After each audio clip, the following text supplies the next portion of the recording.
Aujourd'hui, Science en Tourne est au CMCO, le Centre médico-chirurgical obstétrique à Schiltigheim, près de Strasbourg. Et nous allons y rencontrer le professeur Israël Nizan, qui est gynécologue obstétricien et professeur des universités. Le sujet du jour, l'éducation sexuelle des adolescents. Bonjour professeur. Madame.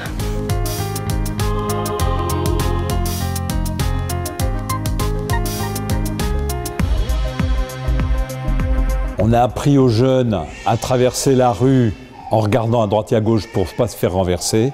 C'est beaucoup plus difficile de leur apprendre à entrer en sexualité sans en recueillir les écueils.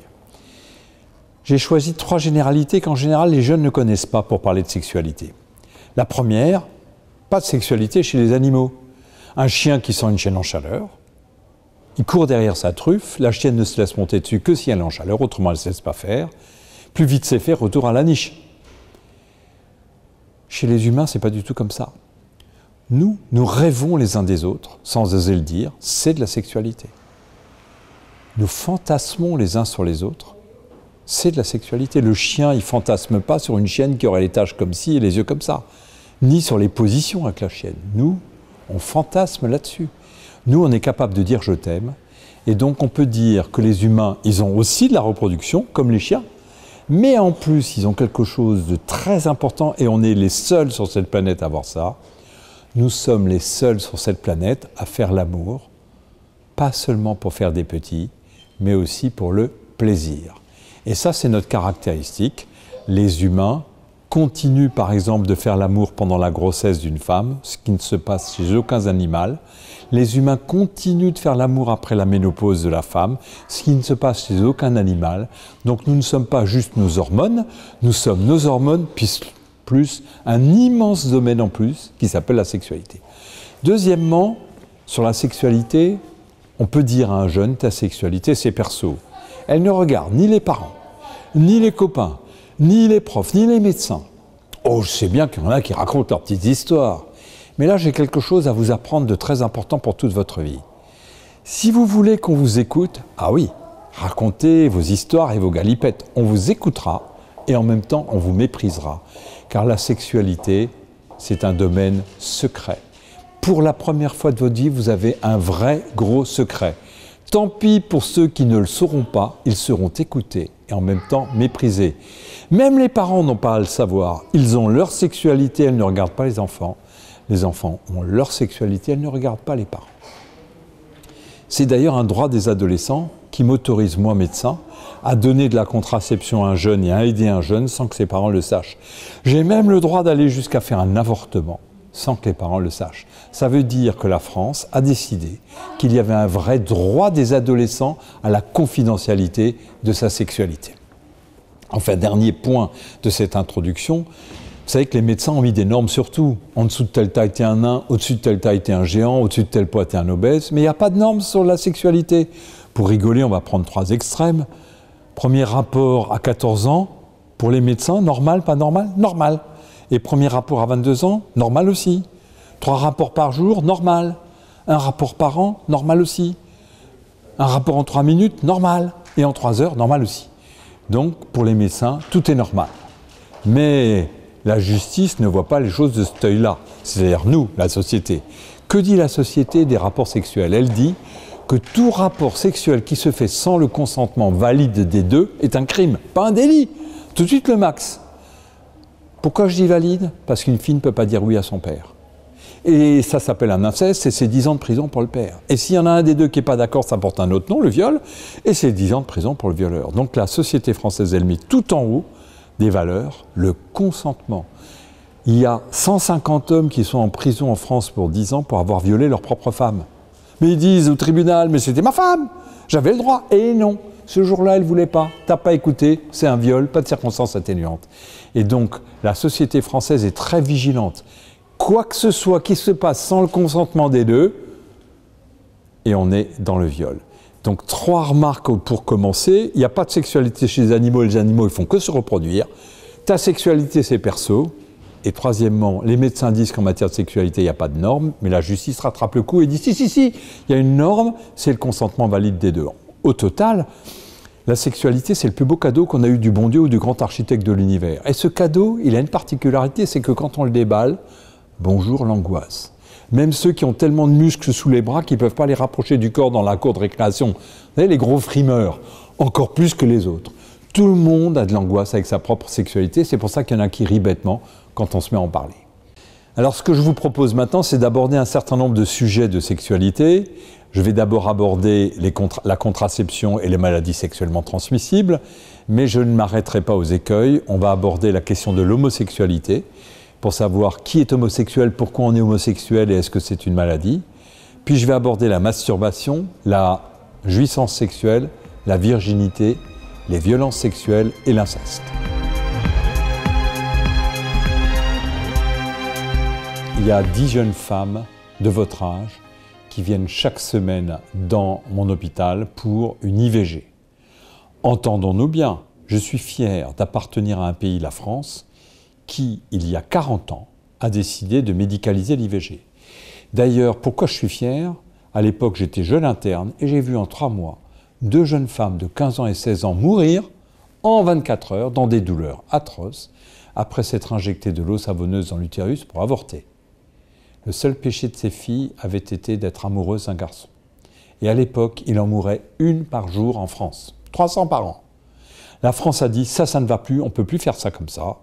Et elle a décidé, dans un débat très difficile, d'accepter que toute femme qui est enceinte peut, jusqu'à un certain stade, arrêter sa grossesse. Depuis le 23 janvier 1975, je n'ai plus vu une seule femme mourir de ça. Merci la France. Donc d'une main, je dis merci la France d'avoir médicalisé l'IVG, et de l'autre main, je dis l'IVG c'est bien, mais pas pour vous. Pourquoi je dis ça? Parce que l'IVG, ça fait mal. Pas là, là.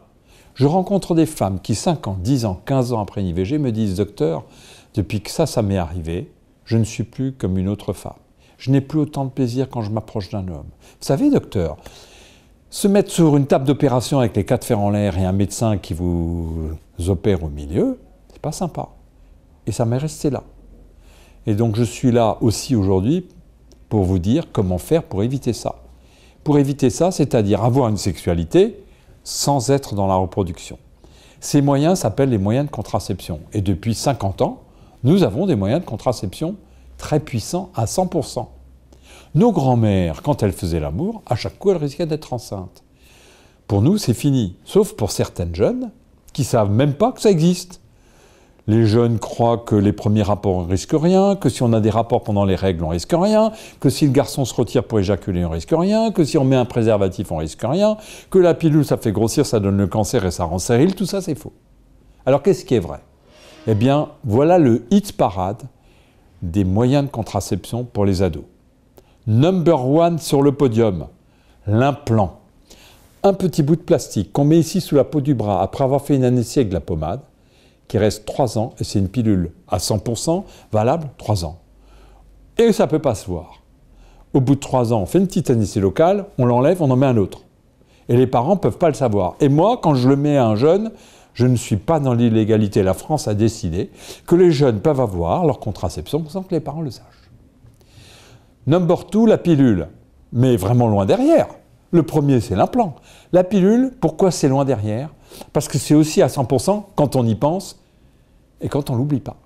Mais il y a 40% des jeunes de votre âge qui oublient régulièrement leur pilule. Et ça se termine sur la table d'opération. Donc, number 1, l'implant, number 2, la contraception. Alors pourquoi cette histoire de contraception, ça tombe uniquement sur les filles et pas sur les garçons? Pourquoi cette injustice? Eh bien, il y a 2 sortes de garçons, les bons et les mauvais. Et si j'étais une fille, je me servirais de ça pour savoir si le mien, il fait partie de l'une ou de l'autre catégorie. Les mauvais, qu'est-ce qu'ils disent? Oh ben j'ai juste envie de coucher. Ce qui lui arrive après, ça ne me regarde pas, je serai loin. Ça porte un nom. Irresponsable. J'ai une mauvaise nouvelle pour les filles. Il y a beaucoup de garçons irresponsables. Et les bons, qu'est-ce qu'ils disent? Les bons, ils disent on a envie de faire l'amour, mais on n'a pas envie de faire un enfant. Qu'est-ce que tu as prévu? C'est des copilotes. C'est comme dans un avion, il n'y a pas de pilote. Tu as sorti le train d'atterrissage, ah non, je pensais que c'était toi qui le sortais. L'avion, il se pose sur le ventre. Eh bien, dans la contraception, le pilote, c'est toujours la fille et le garçon. S'il est bon, c'est le copilote. Maintenant, pourquoi on ne ferait pas un enfant à votre âge? L'autre jour, je voyais une petite de 14 ans qui pleurait comme un énorme bébé. Entre deux sanglots, elle a réussi à dire « Oh, je veux avoir un enfant et je veux le garder parce que je veux avoir quelqu'un à aimer. » Mais on ne fait pas un enfant pour se remonter le moral. C'est pas du Prozac, un enfant. Moi, je vais vous dire mon avis pour quand on fait un enfant. On fait un enfant quand on peut promettre sur sa tête à lui qu'on lui donnera tout ce dont il a besoin dans les 25 ans à venir. Est-ce qu'une petite de 14 ans peut promettre ça? Bien sûr que non. Donc, faire l'amour, ça sous-entend qu'on a pris des précautions et qu'on sait que ça ne donnera pas, contre son gré, un enfant. Parce que rendre un enfant heureux, c'est compliqué, même quand tout va bien. Je sais bien qu'il y a des parents qui se disputent, je sais bien qu'il y a des parents divorcés, mais je ne connais aucun enfant qui ne préférerait pas avoir ses deux parents avec lui. L'autre jour, je voyais une femme qui avait 4 enfants de 4 pères différents. Alors je lui ai demandé, expliquez-moi comment ça fonctionne. Elle était surprise par la question. Et alors elle me dit, c'est simple docteur, chaque fois que j'aime un homme, pour le lui prouver, j'y fais un enfant. Bah j'ai vu une cravate. Comme ça, si tu l'aimes beaucoup, tu peux acheter 2 cravates. Je suis en train de dire quelque chose d'assez choquant. C'est qu'il ne suffit pas d'aimer quelqu'un pour faire un enfant avec, il faut plus. Il faut en plus savoir qu'on va pouvoir rester ensemble longtemps, longtemps, longtemps, bien au-delà de la passion et parfois même au-delà de l'amour. Et si on n'est pas sûr, on ne fait pas d'enfant. Donc pour moi, faire un enfant, c'est pour vous dans 10, 15 ans. Et je vous demande de tourner la langue dans la bouche 7 milliards de fois avant de faire un enfant avec quelqu'un. Facile de trouver un petit copain ou une petite copine. Rien de plus difficile que de trouver quelqu'un d'assez bien pour faire des enfants avec. Et la pilule du lendemain, malheureusement, elle n'est pas assez efficace.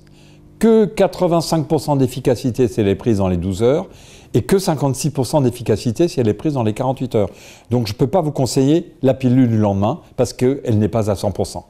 Quand j'avais votre âge, il n'y avait aucune maladie sexuellement transmissible qui tuait. Aujourd'hui, il y en a une qui tue et comptez pas sur les médecins. Dans les 10 ans qui viennent, on n'aura rien pour guérir le sida. Le traiter, oui, mais le guérir, non.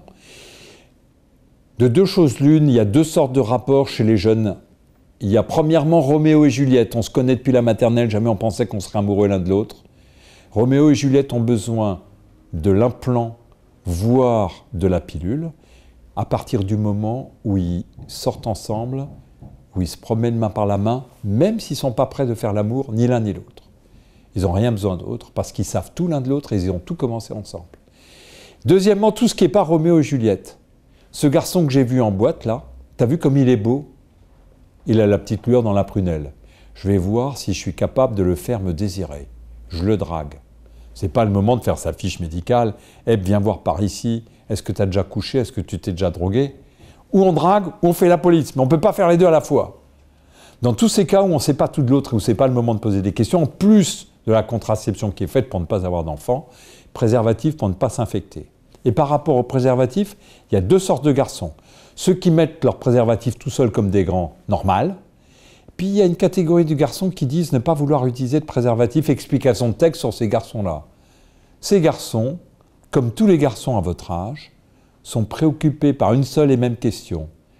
Est-ce que je suis bon? Est-ce que je suis capable de faire jouir une meuf? Et ils ont beau se la mesurer au repos, en érection et pour la première fois de leur vie calculer le volume d'un cylindre. Quand ils ont fini tous les calculs, ils ne sont pas sûrs que ça réponde à la question « est-ce que je suis bon ?» Et donc un garçon comme ça qui a de l'angoisse, il se dit « si en plus je suis obligé de me mettre un préservatif, ça c'est un coup à avoir la panne. » Et ils ont peur de la panne. Voici mon conseil pour ces garçons-là. Quand on fait l'amour, on n'est là que pour se faire plaisir l'un à l'autre. On caresse le corps de l'autre, l'autre vous caresse, plus on arrive à procurer du plaisir à l'autre, plus on est content. On met le préservatif au garçon, ce qui permet 2 choses très importantes. D'abord de laisser de la place au bout du préservatif pour que le sperme puisse s'y accumuler, mais surtout de bien le dérouler jusqu'à la racine de la verge. Et on rappelle aux garçons quelque chose qu'ils ne savent pas, c'est que quand ils ont éjaculé, ils doivent se retirer, de manière à ce que, quand la verge va diminuer de taille, elle ne reste pas, elle reste dans le préservatif, sans quoi, au retrait, ce sera sans le préservatif qui, de fait, n'aura servi à rien. Il y a 1 personne sur 7 qui est homosexuelle, comme les yeux bleus. Est-ce que les yeux bleus, c'est une maladie? Non. L'homosexualité, non plus. D'où vient l'homosexualité? Bien, je vais vous apprendre quelque chose. Nous avons tous, nous les humains, été bisexuels pendant les 2 premières années de notre vie. Le bébé de 6 mois, il s'en fout de qui lui fait un bisou sur le kiki si c'est son papa ou sa maman. C'est bon à prendre. Il n'a même pas vu qu'il y a 2 sexes différents. Et puis dans l'année qui suit, il va mettre encore 1 an pour savoir lui dans quel camp il est exactement. Puis vient l'éducation. D'un garçon, tu vas te coiffer comme ça, t'habiller comme ça, jouer comme ça, te fighter avec tes copains dans la cour de récréation et t'intéresser aux filles. Et l'éducation d'une fille, tu vas te coiffer comme ça, t'habiller comme ça, jouer comme ça, et tu t'intéresseras aux garçons. On appelle ça en médecine le refoulement de la partie homosexuelle, et nos parents ont tous essayé de refouler notre partie homosexuelle. Ils y sont plus ou moins bien arrivés. Et ce refoulement est plus difficile chez les garçons que chez les filles, et je vous le prouve. De quoi ils se traitent dans la cour de récréation, les garçons, quand ils veulent s'insulter? PD. Explication de texte sur les garçons qui traitent les autres de PD dans la cour de récréation. Ben, ils se font un quart d'heure pub. Et oh, vous tous qui m'écoutez, moi je ne mange pas de ce pain-là. Et pourquoi il se fait de la pub là-dessus, lui? Tout simplement parce qu'il n'est pas sûr d'en être sorti. Un garçon qui traite les autres de PD dans la cour de récréation, c'est qu'il a un petit problème personnel non résolu avec sa propre homosexualité. Alors PD, c'est une insulte homophobe, elle est punie maintenant par la loi, et très clairement, l'homosexualité, ça fait partie de la vie des humains, et vous pouvez très bien retrouver votre propre homosexualité dans vos rêves, si vous arrivez à vous souvenir de vos rêves. Parce qu'il y a une instance dans le cerveau qui fait de la censure. Comme il y a des choses archi dégueulasses dans les rêves, il y a le conscient, quand il se réveille, qui dit « Oh là là, ce rêve-là, effacé ». Mais il y a pas mal de jeunes qui me demandent « Monsieur, je me suis aperçu que j'ai des rêves homosexuels, est-ce que ça veut dire que je suis homosexuel ?» Pas du tout.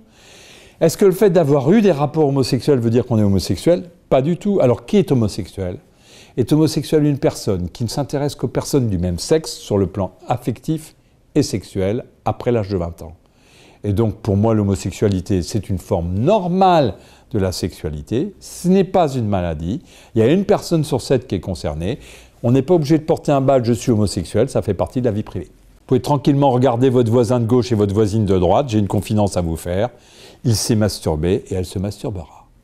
Car la masturbation concerne tout le monde dans l'espèce humaine. Moi qui regarde des bébés à l'échographie dans le ventre de leur mère, vous savez ce qu'ils font? Ils se touchent. Et pourquoi ils se touchent? Parce que c'est bon. Et d'ailleurs, vous avez tous vu des nouveau-nés à qui on change les couches. Qu'est-ce qu'ils font dès qu'ils peuvent? Ils s'y touchent. Et pourquoi ils y touchent? Parce que c'est bon. Je vous parle exprès de la masturbation infantile, parce qu'à l'occasion de notre masturbation infantile, nous tous ici présents, nous avons appris le premier interdit sexuel de nos parents. Le petit garçon qui court dans le salon en se tenant le zizi, la première fois, sa mère, elle fait semblant de ne pas voir. La deuxième fois, elle dit, si je continue de faire semblant de ne pas voir, il va continuer à se toucher le zizi et les voisins vont voir qu'il se touche le zizi. Et la troisième fois, elle lui dit un peu courroucée, va faire ça ailleurs. Et dans le plus mauvais des cas, elle lui tape sur la main. Nous avons tous vécu ça. Et d'ailleurs, ça a marché. Il y en a 95% d'entre nous qui ne se touchent plus devant tout le monde. Il y en a 5% où ça n'a pas marché, je suis d'accord avec vous, et qui continuent à se toucher en public. Alors, est-ce que la masturbation, ça rend sourd? Non. Est-ce que ça allonge le zizi? Non. Est-ce que ça le redresse quand il est tordu? Non. Est-ce que ça peut donner un cancer de la foufounette? Non. Est-ce qu'on peut faire une overdose de masturbation et avoir besoin du SAMU pour être réanimé? Non. Donc je viens d'exprimer là deux choses. Premièrement, la masturbation, ça fait partie de l'espèce humaine. Deuxièmement, bien qu'elle soit générale, elle n'a aucun effet nocif connu. Récemment, je voyais un jeune qui me disait « je suis sportif de haut niveau, est-ce que si je me masturbe la veille de la compétition, est-ce que ça va diminuer mes chronos ?» Non, ça ne diminue rien et il n'y a aucune nuisance connue. Maintenant, que disent les religions de la masturbation? Les 4 religions présentes dans notre région, les 2 religions chrétiennes, catholiques et protestantes, l'islam et la religion juive, disent toutes les 4 la même chose. Elles disent quelque chose de très intéressant. Les humains sont les seuls capables de se donner des règles et de les suivre, c'est-à-dire de ne pas obéir à ses propres pulsions. Et la masturbation, c'est un excellent entraînement pour ça. On peut avoir envie de se masturber, et parce qu'on appartient à une religion, ne pas le faire, ou le faire le moins possible. Nous ne sommes pas les seuls à nous masturber sur cette planète. Nos cousins lointains, ils ne sont pas si lointains que ça, les grands singes, chimpanzés, bonobos, qui ont 99% d'ADN commun, il leur manque juste un truc, c'est la parole. Ils communiquent mais ils ne parlent pas.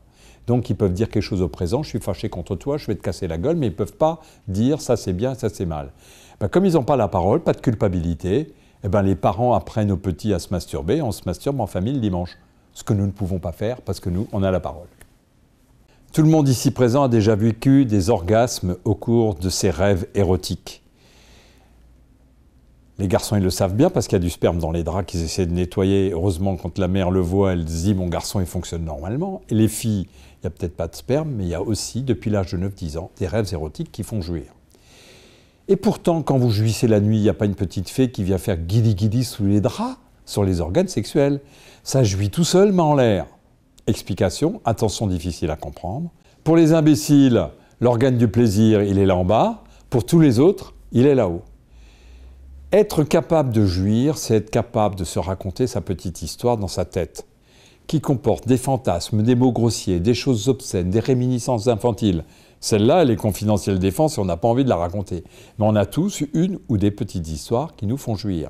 Et quand deux personnes jouissent en même temps, c'est qu'elles se racontent chacune sa petite histoire, qui n'a d'ailleurs pas forcément à voir avec celui avec lequel elle fait l'amour. Donc ceux qui croient qu'il faut faire les 42 positions du Kama Sutra pour jouir, ils n'ont rien compris. Ce n'est pas une question de position, c'est une question d'être bien dans sa tête. L'autre jour, je voyais une femme qui me disait « Docteur, ça fait 13 ans que je suis mariée avec mon mari et il n'a jamais réussi à me faire jouir parce qu'il n'a pas trouvé le point G. » Ah bon? Il y aura un point dans le vagin marqué « on, off », tu touches dessus, ça jouit, tu touches à côté, ça jouit pas? Et cette femme est très difficile à soigner parce qu'elle met toute la faute sur son mari alors que c'est elle qui ne va pas bien.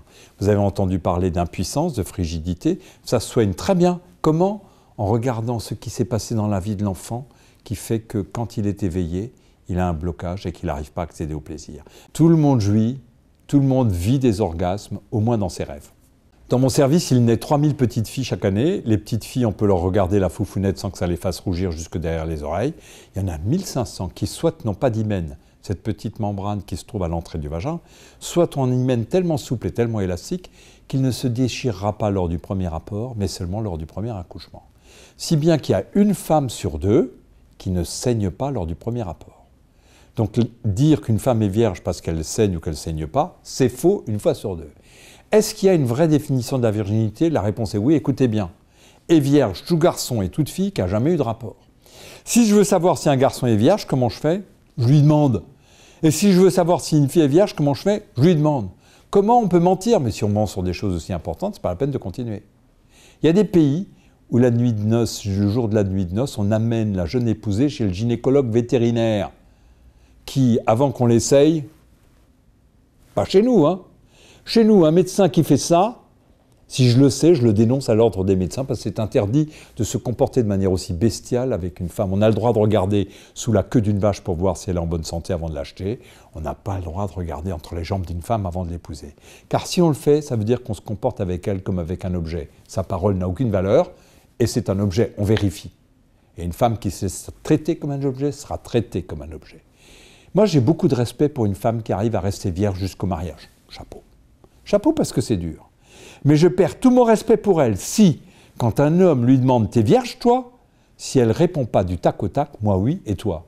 Comment les hommes, ils pourraient courir à droite et à gauche et les femmes, elles devraient rester vierges? Mais c'est marqué où ça? Dans quel Torah, dans quel Coran, dans quelle Bible? Non, non, ça c'est la religion des mecs. Parce que les 4 religions dont j'ai parlé tout à l'heure, elles disent les lois de la pureté. On a le droit de faire l'amour qu'avec son mari ou avec sa femme. C'est pareil pour les hommes et pour les femmes.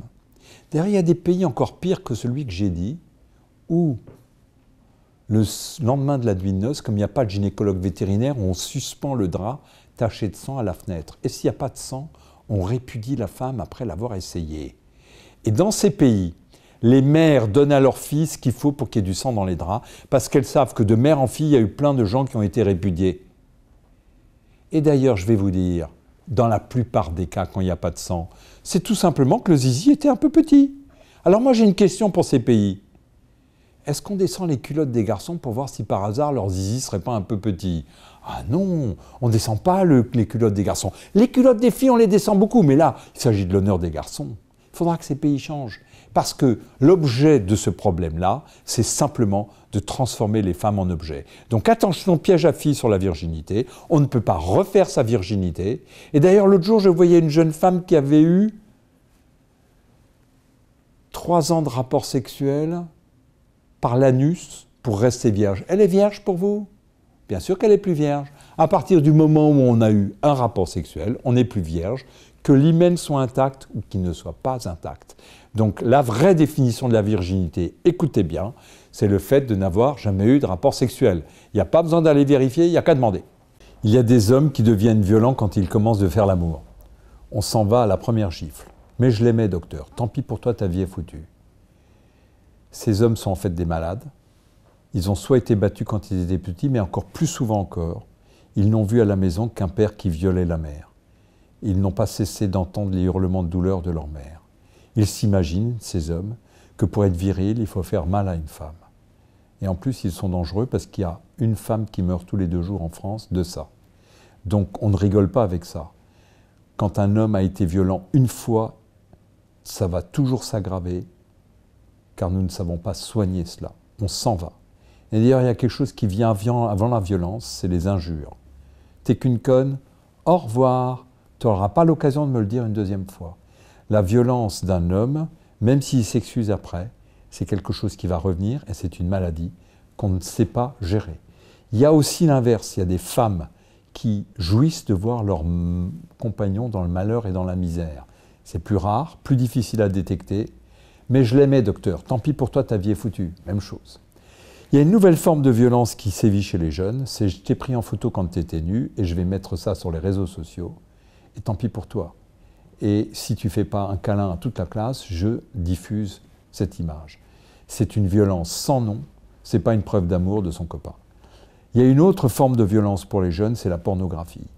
La pornographie est fausse, elle est faite de trucage, et les jeunes croient que c'est vrai, alors que ça n'a aucune espèce de réalité. Mais surtout, ça vient dire quoi? Ça vient dire que les femmes sont disponibles, que c'est que des objets, qu'on peut les humilier, parce qu'elles sont très humiliées dans la pornographie, et ça montre aux jeunes garçons que la sexualité, c'est une performance. Eh bien, c'est tout sauf une performance. La sexualité, c'est avant tout une histoire d'amour, c'est avant tout de se prendre dans les bras les uns les autres, et ça ne ressemble en rien à la pornographie, que malheureusement beaucoup achètent, ce qui fait que c'est un commerce, et qu'il y a des industriels qui gagnent des milliards grâce à l'imbécilité de ceux qui achètent.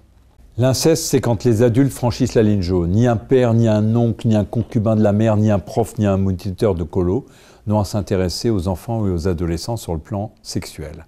Or, ça se produit beaucoup dans notre pays grâce au silence des agneaux. Je vais vous vacciner contre le silence avec une histoire vraie. Un jour, je vois envoyer par le procureur de la République une femme de 22 ans qui vient de porter plainte contre son père qui, dit-elle, couchait avec elle de l'âge de 8 ans à l'âge de 14 ans. La mère était infirmière, chaque fois qu'elle était de garde, le père s'introduisait dans la chambre de sa fille et dans sa fille d'ailleurs. Au début, ça s'était très bien passé. La fille avait l'impression de remplacer sa mère quand celle-ci était de garde. Elle avait un secret avec son père. Ça ne se passait pas dans la violence, dans l'abus, oui, mais pas dans la violence. Mais rapidement, et d'ailleurs cette histoire a commencé de l'obséder, parce qu'elle savait quand sa mère était de garde ce qui allait lui arriver, et ça lui arrivait.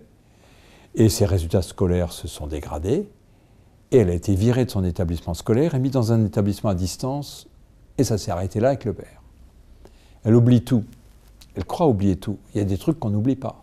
Elle passe son bac, entre à la fac, et tombe follement amoureuse d'un garçon qui est fou d'elle.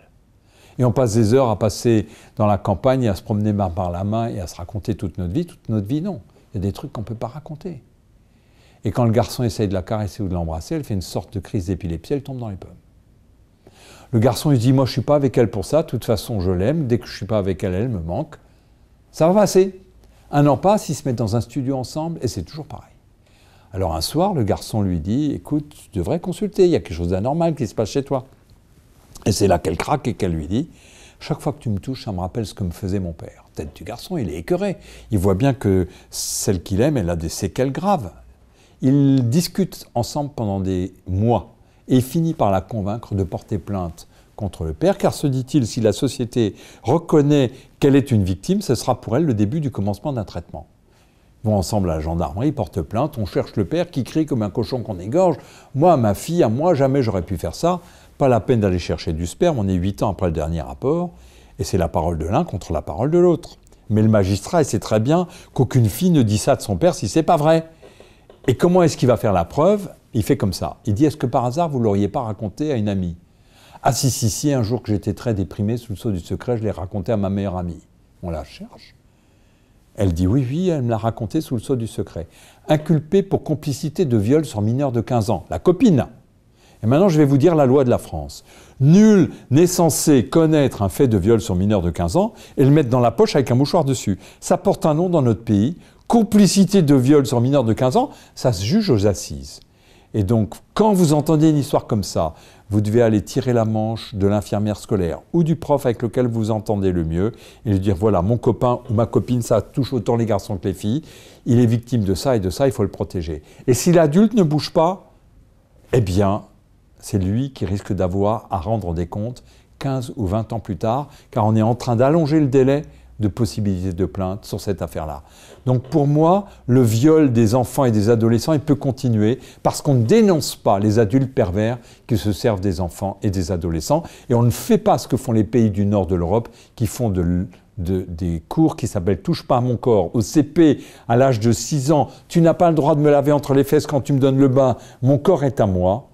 Les enfants de 6 ans ne le savent pas et il faut le leur apprendre. Les pays qui font ça ont beaucoup moins d'inceste que nous. Comme vous l'avez vu, la sexualité, ça concerne tous les humains et ça prend beaucoup de place dans nos têtes. Et pourtant, on en parle assez peu. Et donc là, j'ai dit beaucoup de choses en très peu de temps. Et maintenant, je suis à votre disposition pour répondre à vos questions. Toutes les questions sont les bienvenues.